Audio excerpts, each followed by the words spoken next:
முன்னாள் பிரதமர் மன்மோகன் சிங் மறைவிற்கு ஆளுநர் ஆர் என் ரவி, முதலமைச்சர் மு.க.ஸ்டாலின், அதிமுக பொதுச் செயலாளர் எடப்பாடி பழனிசாமி உள்ளிட்ட பல தலைவர்கள் இரங்கல் தெரிவித்துள்ளனர். ஆளுநர் ஆர் என் ரவி வெளியிட்டுள்ள இரங்கல் செய்தியில், முன்னாள் பிரதமர் மன்மோகன் சிங்கின் மறைவால் மிகுந்த வேதனை அடைந்ததாகவும், ஞானம், பணிவு மற்றும் நேர்மையின் உருவமாக விளங்கியவர் எனவும் தெரிவித்துள்ளார். இந்திய பொருளாதாரத்திற்கும் சவாலான காலங்களில் தேசத்தை வழிநடத்தும் விலை மதிப்பற்ற பங்களிப்பை வழங்கியவர் எனவும் புகழாரம் சூட்டியுள்ளார். முதலமைச்சர் மு.க.ஸ்டாலின் வெளியிட்டுள்ள இரங்கல் செய்தியில், மன்மோகன் சிங்கின் அறிவாற்றலும் தலைமைத்துவமும் இந்தியாவின் பொருளாதார வளர்ச்சியை முன்னோக்கி வழிநடத்தியதாக தெரிவித்துள்ளார்.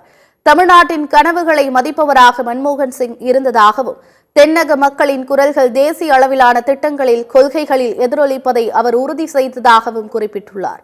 பிரதமர் என்பதையும் தாண்டி தமிழக மக்களின் நண்பனாக விளங்கியதாகவும், வாய்ச்சொல் வீரராக அல்லாமல் தனது தீர்க்கமான செயல்களால் பேசியவர் என்றும் மு.க.ஸ்டாலின் புகழாரம் சூட்டியுள்ளார்.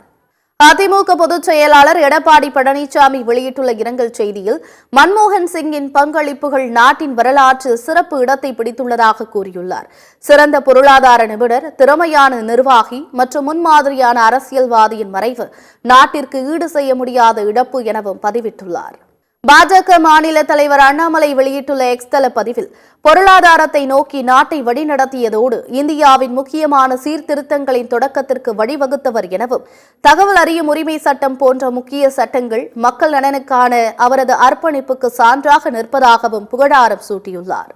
தமிழக வெற்றிக் கழக தலைவர் விஜய் வெளியிட்டுள்ள இரங்கல் செய்தியில், இந்தியாவை மகத்தான ஞானத்துடனும் நேர்மையுடனும் வழிநடத்தியவர் மன்மோகன் சிங் எனவும், இந்திய பொருளாதாரம் மற்றும் தேசத்திற்கான பிற சேவைகளுக்கு அவர் ஆற்றிய இணையற்ற பங்களிப்பு என்றென்றும் போற்றப்படும் எனவும் விஜய் தெரிவித்துள்ளார்.